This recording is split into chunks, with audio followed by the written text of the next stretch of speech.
Is Feng Shui a religion or a superstition? That's the topic we want to talk about today.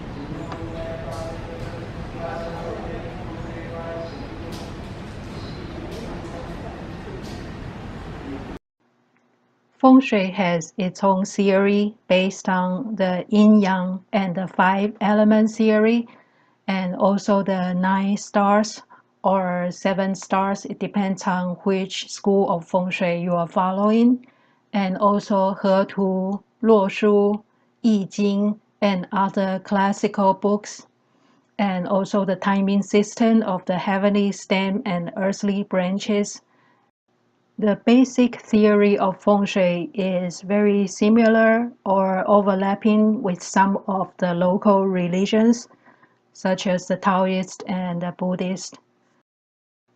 So they might look similar in appearance, and people get confused with Feng Shui and the religion. But Feng Shui by itself is not a religion. In real-life application of Feng Shui, it's usually mixed with religion and the local cultural background and customs. By considering a person's cultural background and religious background, it can make Feng Shui more powerful and more practical. So even though Feng Shui is not a religion, it is usually mixed in with local religions and cultural backgrounds. The second commonly asked question of Feng Shui is if Feng Shui is a superstition.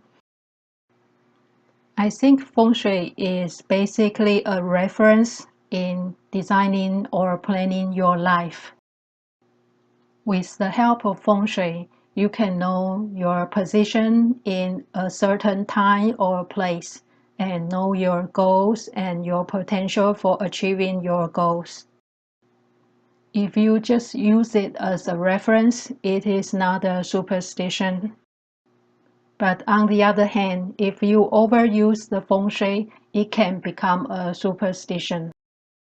If you only focus on Feng Shui as the only solution or the magic solution to all your problems, then it can become a superstition. Because there are many aspects in life, Feng Shui is just one part of it. And we all have free will, and we can put in our own personal effort to change the direction of the outcome. In Chinese metaphysics, Feng Shui is only one step of the big pictures. The other factors that can affect our life, including fate or karma from our past charity work or good deeds, even from our past generation or ancestors. Another important part is studying and learning. With the new knowledge, you have more control of making the right choice. And don't forget about your own willpower and free will. So Feng Shui is only superstitious when we misuse it. And we have to remember to apply Feng Shui with flexibility and adapt to each person's unique background, either religion or cultural background, because everybody is different.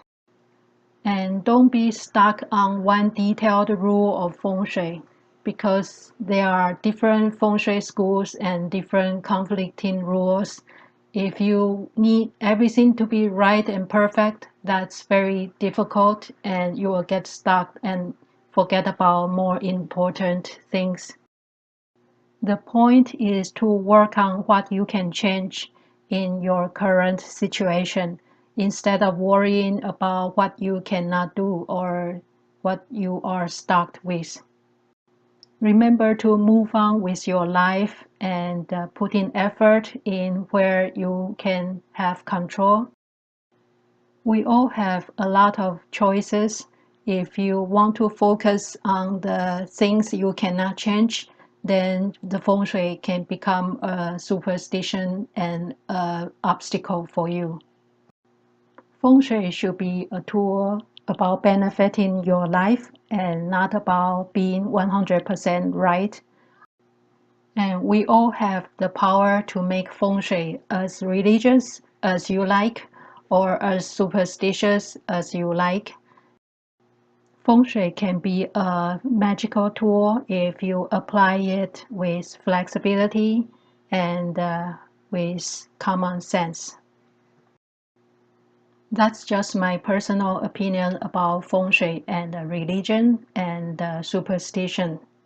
We have the power and Feng Shui is just a tool. I hope you enjoyed today's video and thanks for watching.